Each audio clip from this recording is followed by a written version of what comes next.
Hello, everyone, and welcome today to the Zone 7 Gardening Virtual Plant Clinic. Gopal will share with us what is currently blooming in our Zone 7 gardens. Stonecrop, an attractive perennial for a sunny cottage garden or rock garden. Over to you, Gopal. Thank you, Linda. I'll be talking about stonecrop, and there are wide varieties of stonecrop, but the specific one that I'll be talking about, they all lie in the genus Hylotelephium.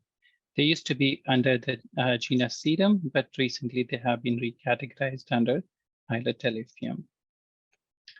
What are stonecrops? They are perennial herbaceous succulents, and they are found across temperate North America, Europe, and Asia. These are rather small plants between 18 to 24 inches in height. As you can see in the picture, they are erect plants. They grow in clusters. They have soft stems and thick green fleshy leaves, hence the name succulent. The dense, huge inflorescence bloom late in summer or early fall, and you can see them blooming right now as well. They resemble broccoli, like the heads of broccoli, and they start out green, as you can see some of those in the center of the picture, but soon they become white, pink, purple, or red, depending upon the variety. Stonecrop, they thrive in the zones of 4 to 9. They're hardy in these zones, means they will grow, they're perennial, so they'll grow on their own the next season. They are easy to grow in ground as well as in pots. They do love full sun, and while they can be grown in shade, they tend to become floppy, especially when the inflorescence starts blooming. They become rather heavy and they open up and become floppy. They are heat and drought tolerant when fully established, and the recommended way to water them is the soak and dry watering, where you soak them really well, the ground becomes wet, and then you let the ground completely dry out before watering them again. They do really well in sandy and shallow soils. It can be clay too, but it needs to be really well drained, because if there's too much water standing around the roots, it will cause root rot. They do not have any specific nutrition requirement. They do well in nutrient poor soil. And if at all you have to fertilize, it should be done in spring. Composting is one of the best ways to grow these plants and provide them fertilizer. In winter, the plants do dry up. And while some people choose to leave them, the brown stems and the inflorescence, the dried up inflorescence, these can easily be pruned to give a clean look. The Chelsea chop method can be used, in which the top 1/3 to half of most of the stems is removed. That method can be used to grow a more bushier and erect plant, and the cluster will not flop over Chelsea chop. About the cycle and different ways of propagation, the deciduous foliage does dry back in winter and can be removed, but at the base of those stems, the roots produce new plants in spring. They do propagate very easily by division, which is like, as you can see in the stems, that's in spring. You can separate out some of the stems along with parts of the root, and that's the easiest way of propagating them.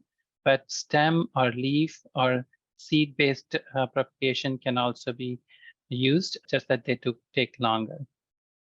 Division is best in spring after the chance of frost has passed. Growing in pots may require additional care because they do tend to overgrow in pots. So we need to repot them after every few years, and we need to control how often we water these plants. And if the pot is in an exposed place, we need to shelter them so that they do not have repeat freezing and thawing cycles, which can be achieved by using composting, wrapping, or mulching.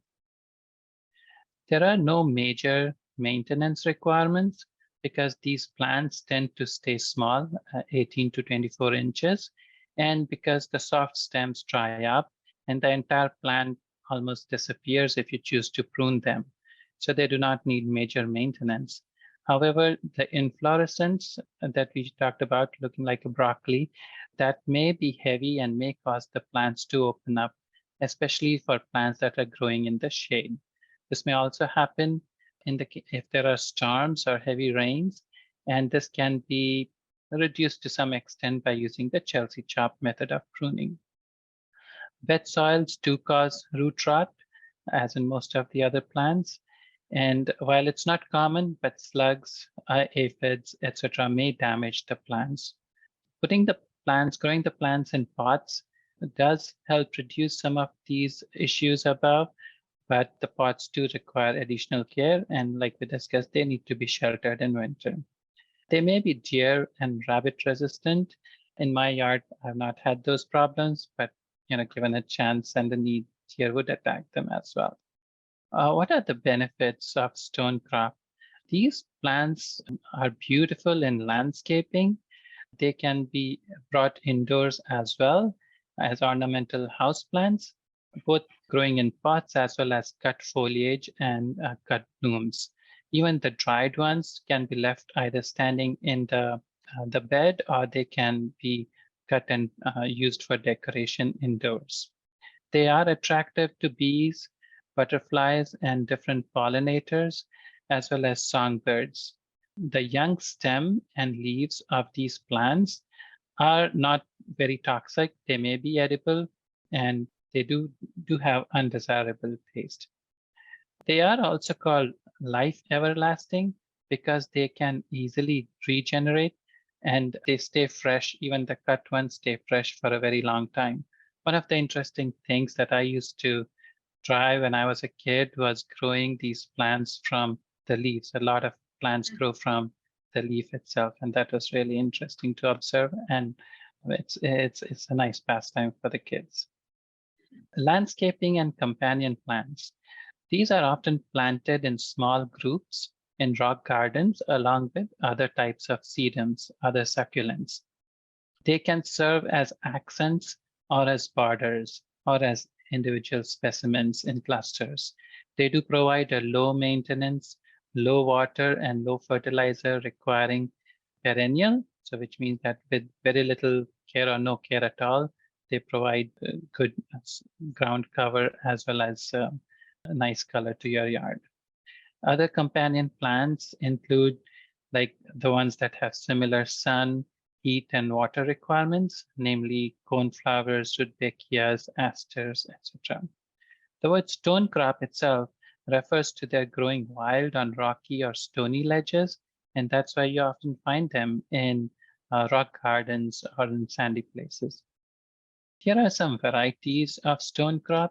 The one that you see on the left, it's called Sedum autumn charm Laos, and it's a variegated type of the Sedum autumn joy. It has green and white leaves, as can be seen on the left. The bottom picture is of Sedum chocolate cherry, and there's a similar one called chocolate drop, and these are dark-leaved cultivars of the plants. The one on the top right is one of the commonest ones. It's called Autumn Joy Stonecrop, and it's a hardy, sturdy variety with light green leaves and deep rose flowers. This is one of the commonest ones and ones that you find in most yards. There are many other varieties with interesting colors like Beach Party, Birthday Party, etc. And you can look those up online. They are available mostly for sale in the big stores. Here are some of the references that I used. Most of those were from the North Carolina Extension Gardener Plant Toolbox. And again, Missouri Botanical Garden had some great references there as well. And Washington State University. The varieties that I posted are available on gardenia.net. Thank you. Thank you very much. And Linda, back to you. Thank you, Gopal. And like you said, they're really easy to grow from leaves. They just sprout right up. So there's so many varieties. There's no maintenance, no serious disease or pest issues. They're loved by bees, butterflies, and songbirds, as you said, and a great choice for our Zone 7 gardens. So thank you very much for sharing today. Okay, so here's a few tips. Dig and divide or plant new perennials by 15 October to allow time for the plants to root in well before winter, so get well established. Plant spring bulbs among hostas, ferns, daylilies, or ground covers, as these plants grow in the spring and they will hide the dying bulb foliage. Cannas, dahlias can be dug when the frost nips their foliage. Allow the plants to dry under cover in an airy, frost-free place before storage. And persimmons start to ripen, especially after the first frost.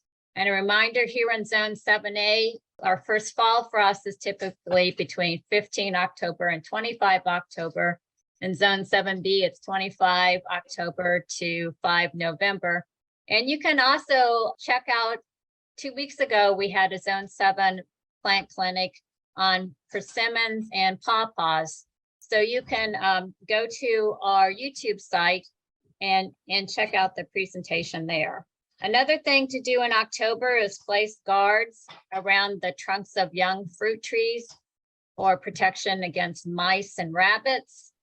Plant cool season grasses by 15 October. There's a theme here, I think, 15 October.